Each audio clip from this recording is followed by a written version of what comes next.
अच्छा, मैंने एफएमसीजी पे बात की सर आपसे, आईटी पे बात की, एएमसी स्टॉक्स पे बात की। मैं इनफैक्ट कल भी हमारे साथ उज्जवल जी थे आईआईएफएल से, मैं उनसे एक प्रश्न पूछ रहा था कि लास्ट 1 साल में सर और करीब-करीब सवा साल में मल्टी एसेट पोर्टफोलियो, मतलब जिसमें आपने सोने को भी रखा हो, जिसमें आपने डेट को भी रखा हो, इक्विटी को रखा हो, वो बहुत अच्छे रिटर्न्स देके गया। अब उसमें से एक अंश की बात करते हैं, दैट गोल्ड नाउ एट 60,000, और आप विश्व भर में कहीं पर भी आप एक ऐसी सेंस नहीं मिल रही कि हम इन्फ्लेशन के हायर एज को टेस्ट कर चुके हैं। अब ब्याज दरें यहाँ से रिड्यूस होंगे, स्पेशली यूएस में तो कह रहे हैं कि अभी 24 से पहले होगा ही नहीं।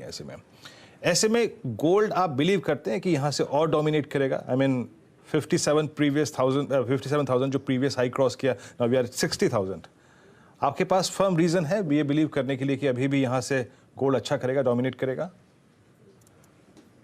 बिल्कुल, मुझे लगता है कि gold as an asset class में जरूर थोड़ा बहुत इन्वेस्ट करना चाहिए। हाँ, looking at the macro scenarios, अगर हम देखें कि शायद इन्फ्लेशन तो एक फैक्टर है, लेकिन जिस तरह से जो एसवीबी में जो हुआ, सिलिकॉन वैली बैंक में जो हुआ, मुझे लगता है वो डर बहुत कॉन्टेजियस होगा across US and across global जो हो रहा है अभी।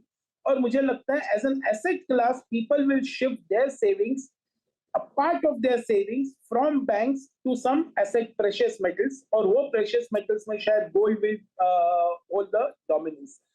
मुझे लगता है जरूर गोल्ड में as a short to medium term एक इन्वेस्टमेंट एज अ इन्वेस्टमेंट जरूर करना चाहिए और पार्क करके रखना चाहिए। थोड़ा बहुत इन्वेस्ट जरूर करना चाहिए, यहाँ से रिटर्न देने की आई थिंक संभावना बहुत अच्छी है, prospects are very good, so some amount of investment in gold I feel will pay off. Gold यहाँ से डोमिनेट करेगा या फिर एटलीस्ट कम से कम स्विंग्स अच्छे होंगे, दिलीप सर का मानना यही है। अच्छा सर, अगर आप कंफर्टेबल हो तो स्टॉक स्पेसिफिक होकर बात भी कर सकते हो तो ज़रूर करिएगा, बट हमने हिस्टोरिकली अपने बुल रन्स में डोमिनेट करते हुए देखा है B2 को। ये दो दिग्गज कंपनियां, बजाज फाइनेंस, बजाज फिनसर्व, लेकिन इस बार ये बहुत ही, अगर आप देखें, बुरी स्थिति में है। ऐसा क्यों है कि बजाज फाइनेंस और बजाज फिनसर्व में इस बार मार्केट्स इंटरेस्ट नहीं शो कर रहे हैं? ये B2 बहुत से लोगों का, इनफैक्ट बड़ा अंश इनको अपने लॉन्गर टर्म पोर्टफोलियो में होल्ड करता है। इस नेगेटिव प्राइस परफॉर्मेंस का लास्ट 1 साल में आप बड़ा कारण क्या मानते हैं और आपका व्यू क्या है इस प्राइस पे B2 में, बजाज फाइनेंस, बजाज फिनसर्व में? देखिए, मेरा ये मानना है कि जिस तरह से क्वांटिटेटिव टाइटनिंग हो रहा है और जिस तरह से इंटरेस्ट रेट्स बढ़े हुए हैं, हम ये देख रहे हैं कि overall P ratios are coming down. और अगर हम देखें कि high P stocks have to bear the burden, और ये जो हम करेक्शन की बात करें इंडियन मार्केट्स में, हम यही देख रहे हैं कि overall P's possibly are getting corrected. तो हम आगे चल के ये भी देखेंगे कि कंपनी शायद अच्छे भी करेंगे, लेकिन प्राइस ऊपर नहीं जा रही है क्योंकि शायद उनके पीस बहुत हाई हैं। तो coming back to your Bajaj Finance and Allianz, I think Bajaj Finserv, I think without any doubt they are going to fare very well। I think overall growth 20-22% के ऊपर ही रहेगा। मुझे लगता है उनके ROEs भी बहुत ही अच्छे हैं, ROEs भी बहुत अच्छे हैं, और शायद परफॉर्मेंस में कोई दिक्कत नहीं आएगी। लेकिन शायद दिक्कत आ रही है कि it's a high P stock, और मार्केट में हाई पी स्टॉक्स में काफी सोबरिंग डाउन हो रहे हैं।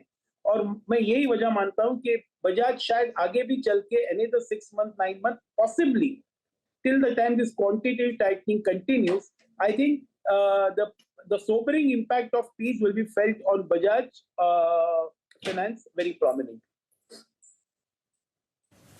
ओके सर, आपसे आखिरी प्रश्न पूछूंगा यहाँ पे। एक ऐसी थीम जिसने बहुत पैसा बना के दिया ड्यूरिंग कोविड, हर थीम धीरे धीरे कोलैप्स हुई। फॉर इंस्टेंस, फर्स्ट में फार्मा कोलैप्स हुआ, देन आईटी कोलैप्स हुआ, देन केमिकल कोलैप्स हुआ। एक ऐसा अंश जिसने बहुत पैसा बना के दिया वो था रियल स्टेट एंसिलरी। उस वक्त वो अपना एक पहला घर और या फिर अपना घर बड़ा करने की जो आई थिंक एक फीलिंग थी, उसका पूरा एडवांटेज लिया इन्होंने।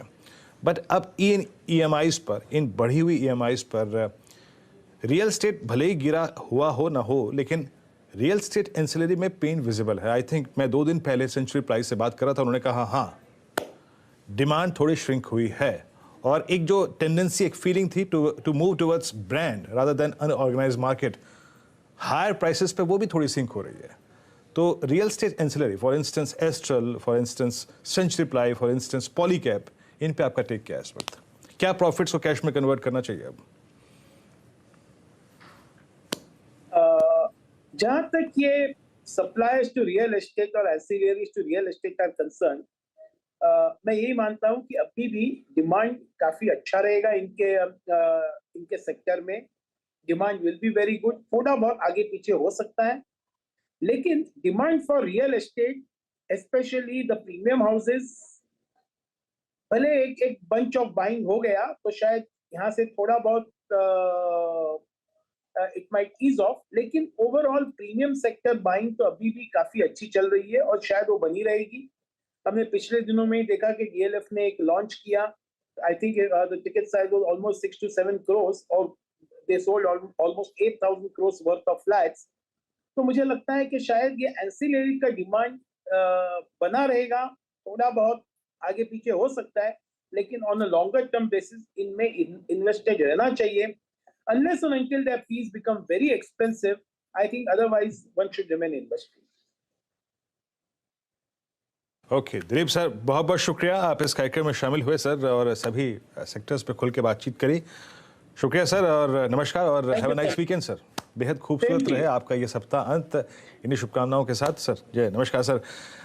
39,564 निफ्टी बैंक और निफ्टी आईटी आपकी स्क्रीन पे 28,232 2.25 अंक ऊपर। बहुत बहुत शुक्रिया आपका श्रीकांत और प्रशांत और आशीष जी और क्या कहते हैं गौरव जी इस कार्यक्रम में शामिल होने के लिए, सब स्टॉक्स और इंडिसेस पर रखने के लिए। करीब करीब 39,564 निफ्टी आईटी 2.25 अंक ऊपर और निफ्टी करीब करीब 35 अंक नीचे नीरज जी को सौंप जाते हैं। नीरज जी अभी तो कैंडल लाल है, पर उम्मीद करता हूं जब आपसे 2 बजे करूंगा बात तो ये हरी होगी। है हौसला आपको इस बात का? बिल्कुल है, क्यों नहीं है। आपने हरे रंग का रुमाल अगर जेब में रख दिया है तो मार्केट भी हरा होने। अच्छा, अभी कर देता हूँ, कोई दिक्कत नहीं है। अभी कर दूंगा अभी कर दूंगा बिल्कुल। हालांकि उठापटक है बाजार में और ये जो नई घटना अच्छा डेट वाली आई है ना नीरज जी। हाँ नीरज जी, हाँ अच्छा ये बताइए मैं पठान पे गलत तो नहीं था?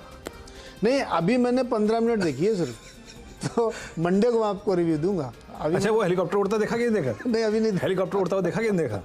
तो ऐसे आगे बढ़ा के बस ठीक है, देख लीजिएगा एक बार। 15 मिनट देखिए, इसलिए मैं कोई व्यू नहीं दूंगा। मंडे को मैं आपको एकदम पक्का पूरा व्यू दूंगा कि वो फिल्म कैसी है, और हर्षिता भी देखेंगी पूरी फिल्म। तो अच्छा एक वो बात करें वो मैं एक बताऊं, वो जो आपकी बताई हुई थी वो हैप्पी फैमिली कंडीशन अप्लाई, हाँ बेहद खूबसूरत, बहुत बढ़िया ना, मजेदार कॉमेडी सीरीज और गजब गजब अद्भुत अद्भुत मजा आ गया। यस, और रॉकेट बॉयज 2 भी देखिएगा।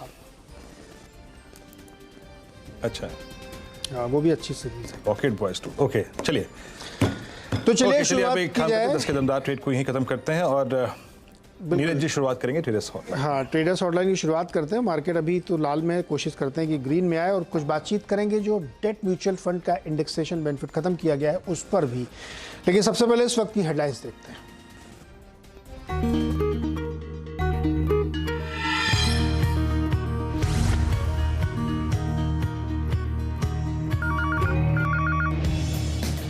बाजार में उतार चढ़ाव, निफ्टी